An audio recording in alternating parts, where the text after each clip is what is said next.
Hey everyone, so you're thinking about harnessing the sun's power for your home or business in the Philippines? That's awesome. You are in exactly the right place. Today, we're going to break down the essential rulebook for connecting your solar panels to the grid, and we're going to make it simple and clear. Let's get right into it.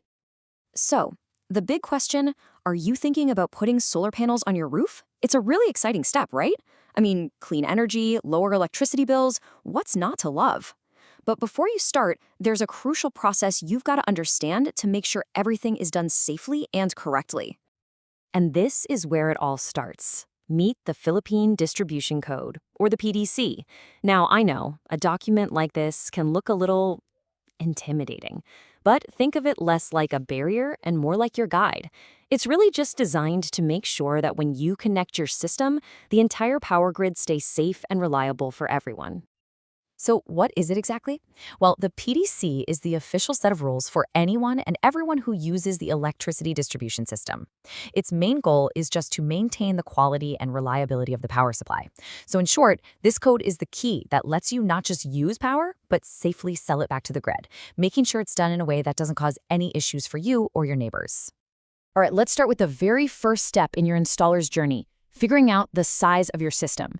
You see, the code doesn't use a one-size-fits-all approach. Instead, it classifies systems based on how much power they can produce, and that classification tells you which set of rules you're going to need to follow. And what's great here is how clear it is. For most homeowners and small businesses, your system is probably going to fall into one of two camps. It's either micro, that's up to 10 kilowatts, or small, which covers systems from 10 all the way up to 100 kilowatts. You'll see the term VRE, which just stands for Variable Renewable Energy, a technical way of saying power sources like solar that aren't constant.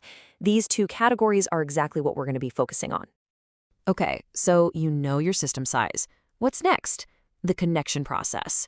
The PDC lays out a very clear step-by-step path from submitting your paperwork all the way to finally flipping the switch and generating your own power.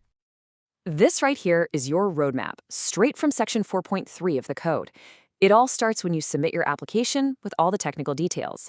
Then the utility does something called an impact study to see how your system will affect the local grid. Once that's all clear, you'll sign a connection agreement, and that lets your installer get to work. After a final test, you get the official green light to connect. It's a pretty clear path from A to B. So let's talk a little more about that distribution impact study. This isn't just about paperwork. The utility uses this study to double-check that your new solar system won't affect the power quality on your block. They look at things like voltage levels and potential disruptions to make sure your connection is totally seamless and doesn't cause any problems for the community. It really is a crucial step for grid stability. Okay, now that the paperwork is sorted, let's get into the hardware. This next part covers the key technical rules. These are the non-negotiables that make sure your system operates safely and, plays well with the grid. Section 4.9.5 of the code lists these essential protection features. Your system's inverter, which is basically its brain, needs to be smart. It has to protect itself and the grid from voltage spikes and dips. It needs to handle frequency changes, and it has to be able to synchronize smoothly with the grid's rhythm every single time it connects. But maybe the most critical feature of all is something called anti-islanding. Islanding, it's a technical term for a really dangerous situation where your solar system keeps feeding power into the grid during a blackout.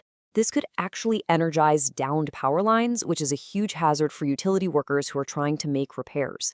Anti-islanding protection is a mandatory safety feature that makes sure your system shuts down immediately when the grid goes down. So the bottom line is, this protects the people who keep our power on. Now, beyond the smarts of your inverter, the code also requires a physical safety device. This is the visible disconnecting device, and it's basically a manual safety switch. According to Section 4.95.8, this switch is an absolute must-have.